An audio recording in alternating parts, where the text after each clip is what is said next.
They were not warriors, not soldiers, not trained for escape. They were mothers, fathers, children, slaves, carrying everything they had in trembling hands and weary hearts. And behind them, thunder, but not the kind from the sky, the kind of thunder made by wheels, by horses, by armies, by the sound of justice twisted into chains. They had fled the empire, fled the gods, fled the man who once called himself Pharaoh, the sun's son, the ruler of breath itself. And now they stood at the edge of death, the sea wide and raging before them, the army brutal and hungry behind them, nowhere to run, nowhere to hide, nowhere to hope. And still, one man walked forward. His name was Moses. But this story didn't start here, not at the sea. It started in silence, in exile, in obscurity. He was not born brave. He was raised in gold, but grew up choking on questions. Why did his people bleed while he feasted? Why did the gods stay silent while babies were thrown into the Nile? He ran from it all, from Egypt, from destiny, from himself, until the day a bush caught fire but did not burn, and a voice called from flame, a voice that didn't ask for strength, only surrender. And now, that same man, older, slower, marked by 40 years in a desert of regret, stood between the sea and a nation about to break. "Why did you bring us here to die?" they shouted. "We should have stayed in Egypt." Fear makes memory cruel. It paints slavery as safety. It paints chains as comfort. Moses didn't argue. He didn't scream back. He lifted the staff, the same one that turned into a serpent, that struck the Nile, that summoned plagues. But this time, no plague came, no locusts, no fire, no darkness, just stillness. And then the wind changed. It didn't come from above, it came from within. A pulse, a breath, a whisper so deep it shook the bones of the sea. And the waters obeyed. They did not splash. They did not roar. They split, not like nature, like command. A wall of water to the right, a wall to the left, and in the middle, dry ground. It should have been mud, but faith has a way of making the impossible clean. The people stood in silence. Some wept, some laughed, some just stared, their chains still clinking from yesterday, unsure if this was real or if freedom always looked this terrifying. And then the first step, not by Moses, by a child. She ran forward laughing, not because she understood the miracle, but because she wasn't afraid of it. The others followed, step by step, through walls of history, through corridors of power not made by man, through a doorway God carved into the sea itself. But behind them, Pharaoh's rage grew. He did not fear miracles. He had seen 10. He feared losing control, so he chased them right into the place God had opened. But God doesn't build bridges for enemies, only for his children. The last foot crossed. A boy held in the arms of a trembling mother. The moment her sandal touched the other side, silence fell. Not the silence of peace, the silence before justice.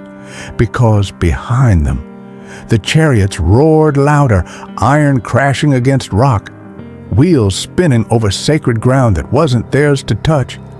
Pharaoh had come, not just with his soldiers, but with his pride, his fury, his refusal to bow. He saw the miracle and mocked it, saw the dry sea and called it luck. But God does not let arrogance pass through doors built for the humble. Moses turned. His face wasn't angry, it was tired. He had prayed more than he'd spoken, cried more than he'd slept, carried more than any man should, not in his hands, but in his heart. He looked up, not at the sky, but through it, and the voice that once whispered from fire now thundered without sound. "Lift the staff," it said, "not to attack, but to close. The staff rose, the wind stopped, and the sea remembered what it was.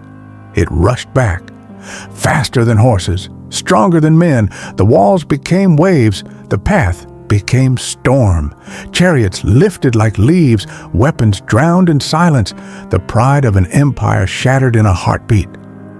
And when the water calmed, there was no army, only the sea. On the other side, the people stood frozen, not in fear, but in awe. They looked at their hands, still shaking, at their children, still whole, at each other, still here. They didn't cheer, not yet, because freedom is heavy when you've never held it before. But one voice rose, a song, not rehearsed, not planned, just honest. I will sing to the Lord, for he is highly exalted. The horse and its rider he has hurled into the sea. The words were simple, but they caught fire. The women danced, the men wept, the children laughed, not because they knew theology, but because joy is inherited when trauma is broken. The sea had split, and so had their story. They were no longer slaves, they were survivors. But God did not part the waters to impress them.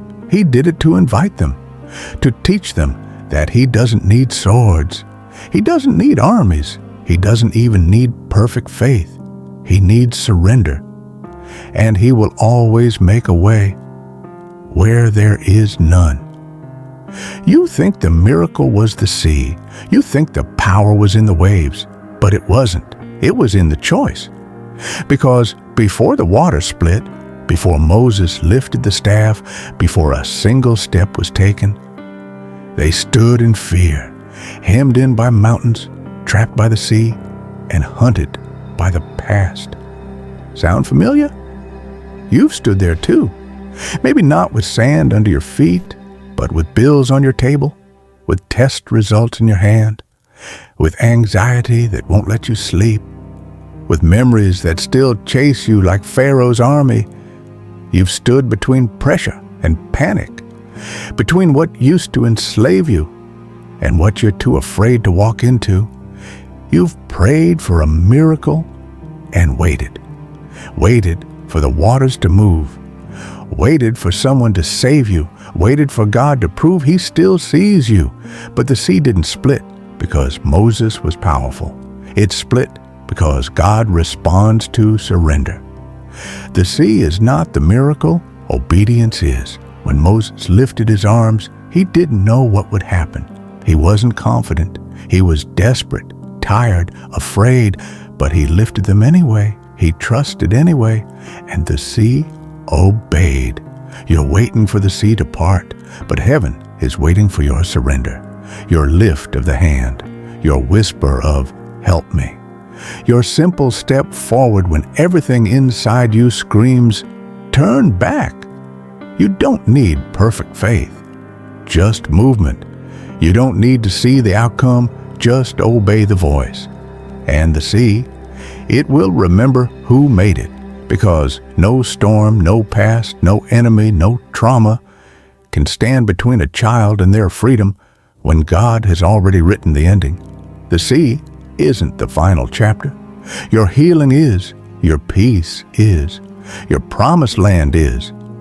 But you'll never walk into it while still worshiping the pain you left behind.